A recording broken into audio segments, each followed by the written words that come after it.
Now, you might have just hit this link going, hold on, Trek Culture's done this list before.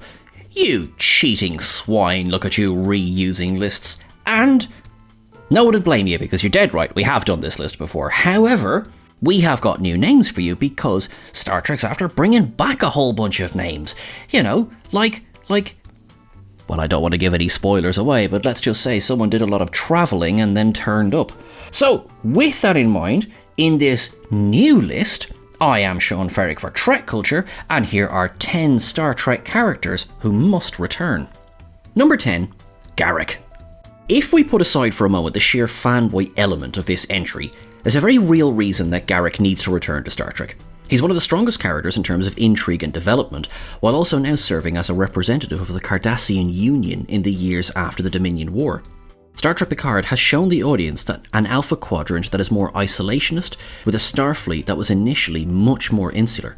That, ironically, sounds very like the Cardassian Empire of the 2360s and 70s. The close of the war sees Garrick return home, as he is apparently the last surviving member of the Obsidian Order, and the government had been smashed with the removal of the Dominion troops. He is now the most qualified man to lead Cardassia. Now, this may be a far cry from the tailor who struck up a conversation with Dr. Bashir over lunch. However, time and time again, Andrew Robinson played the character to such perfection that it would be a crime to never see him again, particularly when so much of the expanded media has focused on him.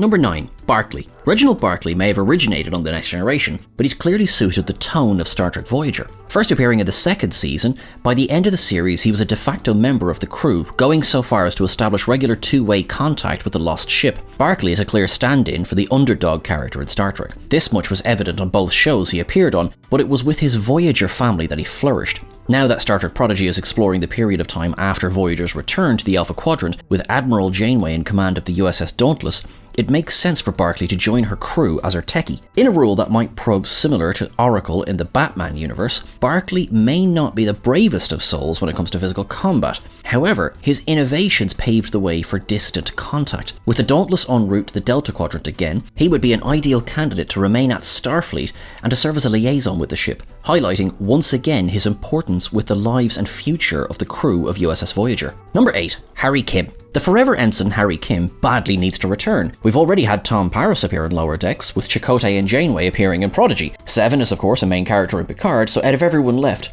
who has the most story left? It has to be Kim. For the entire run of Star Trek Voyager, Kim remained at his post at Ops, serving as the most experienced ensign in the fleet. As he says himself, if they had remained in the Alpha Quadrant, he surely would have made lieutenant before the show's run was up. With that being the case, Star Trek Lower Decks seems like the perfect show to bring him back as an ensign still, as he's now the most recognisable single-pipped officer in Starfleet. Having him return to the franchise over a decade after Voyager's return, still not having secured a promotion, would seem like an easy joke to win big. Honestly, this is a home run. Garrett Wong is still very enthusiastic about Trek. He co-hosts the podcast The Delta Flyers with Robert Duncan McNeil, so would almost definitely be up for the gag. Come on, Star Trek, give us back our ensign. Number 7, Ro Laron. No body, no death. Ro Laron's last appearance in the Next Generation's preemptive strike saw her depart Starfleet to join the Maquis. While Riker understood her decision, Picard was shown in stony silence, contemplating her betrayal. The fate of the Maquis is of course a tragic one. They were wiped out before the Dominion-Federation war had even begun, with the Jem'Hadar moving through the demilitarized zone, slaughtering whoever they found. But, as previously stated, no body, no death.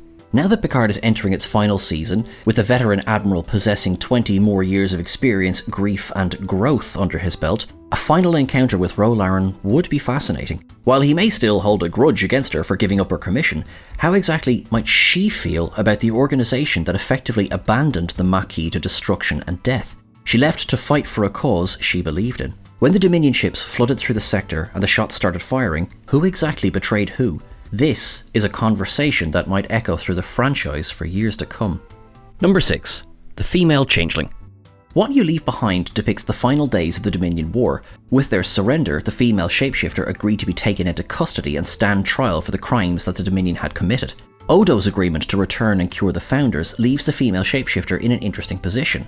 What's to be done with her? Does she have to remain in a Starfleet penal colony? How does one ensure the capture of a changeling? And, as has been shown several times in Star Trek, they all have much longer lifespans than humans. How long does she remain imprisoned? There is, of course, a chance that none of this actually came to pass. What becomes of the Dominion when there isn't a war to motivate them? Do they then retreat into the Gamma Quadrant? And do they continue their policy of brutal subjugation of other alien races, as long as it's not in the backyard of the Federation Alliance? It's a difficult plot that needs to be explored. With the death of Weyoun's last clone, the female changeling seems to be the ideal character to dive into this new era of the Dominion with. Number 5. Martok.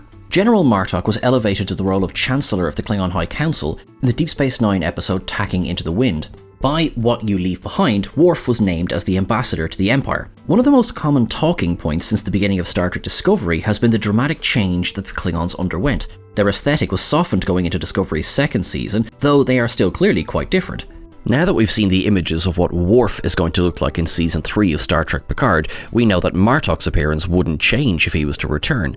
However, we could still use the Chancellor of the High Council as a way to bring the different versions of the Klingons together on screen. As the Kelvin timeline only began at the birth of James Kirk, it stands to reason that even the Kelvin timeline Klingons could be walking the halls of the Council members as well. The Klingon Empire is one of the most fascinating elements of Star Trek's universe. Martok is easily one of the most popular Klingon characters to have appeared across the franchise, other than Worf. A story depicting the Empire through the eye of this man seems like a surefire hit. Number 4. Dr. Pulaski. Dr. Catherine Pulaski received a raw deal on The Next Generation. While Diana Muldaur did state in interviews that the plan was only ever to do 1 year, it still felt as though she was only ever a stopgap character, waiting for the next Doctor to arrive, or previous one to return. With that, it was hard to truly warm to her. Constantly misnaming Data did nothing to help either. And yet, more than 30 years have passed since her last appearance, and her name has only been used once afterwards. It feels wrong for a main character to be discarded so callously. There was an opportunity in Picard's first season to address this, rather than having the never-before-seen Doctor of the USS Stargazer appear to give Jean-Luc his news. It would have stroked nostalgia to have Pulaski be the one to deliver his diagnosis. Pulaski and Crusher have also never met on screen. With the confirmation of Gates McFadden's return for the third season, it's possible, though unlikely, that these two characters could end up comparing war stories from their time on the Enterprise D. It may be a pipe dream, but Muldaur is one of the few main actors of a Star Trek series to depart and never be heard of again. Number 3. Syla. It seems as though every third or fourth article mentions Syla, either by decrying the way her character was simply dropped or by praising her cunning while on The Next Generation. This, however, seems like a bit of a smart move on the writer's part.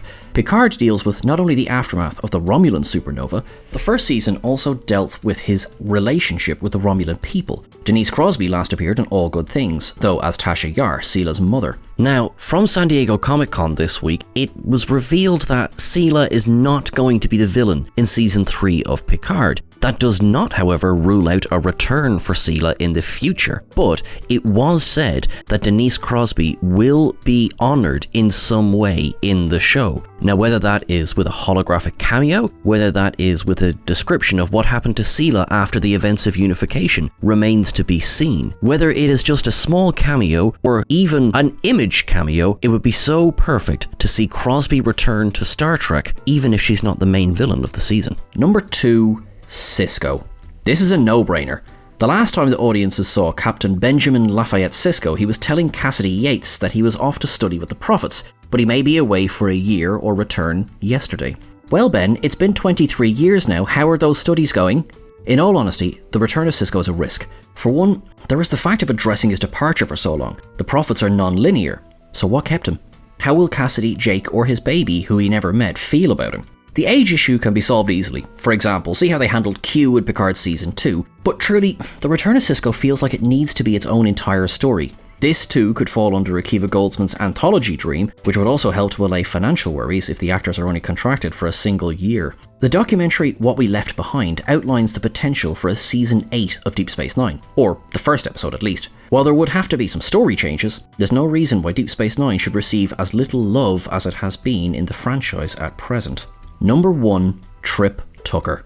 Trip Tucker isn't dead. He's not dead. He just isn't, okay? So let's bring him back to prove that. These Are the Voyages is maligned, and for good reason. The last episode of Star Trek Enterprise became a holodeck fantasy, which means that none of the main characters actually appeared, only holographic versions of them. In the episode, the holographic Trip is killed in an ill-thought-out attempt to shock audiences. This is easily undone. Riker was simply playing with the history settings. In expanded canon, Trip is alive and working with Section 31. There has been a rumoured Section 31 series on the books since Discovery's second year, though with no confirmation as to the setting. In this wide Star Trek universe, There's any number of ways that timelines can be merged or characters brought from the past into the future, but one thing is sure. More than any other name on this list, Trip Tucker did not deserve the character ending that he received. If there was one crime that had to be erased from Star Trek's history, this truly is it. Now that's everything for our list today, folks. If you reckon there's any other glaring names that need to be added, you let us know. And before I let you go, our aim here at Trek Culture this summer is to try and hit 250,000 subscribers by Christmas. Now we know that you are amazing and epic and awesome, and you helped us get to 200,000 recently. So please, just hit like, hit subscribe, and hit that share button as well. Because every time you do that, you help this channel grow, and when this channel grows, we get to do cool stuff.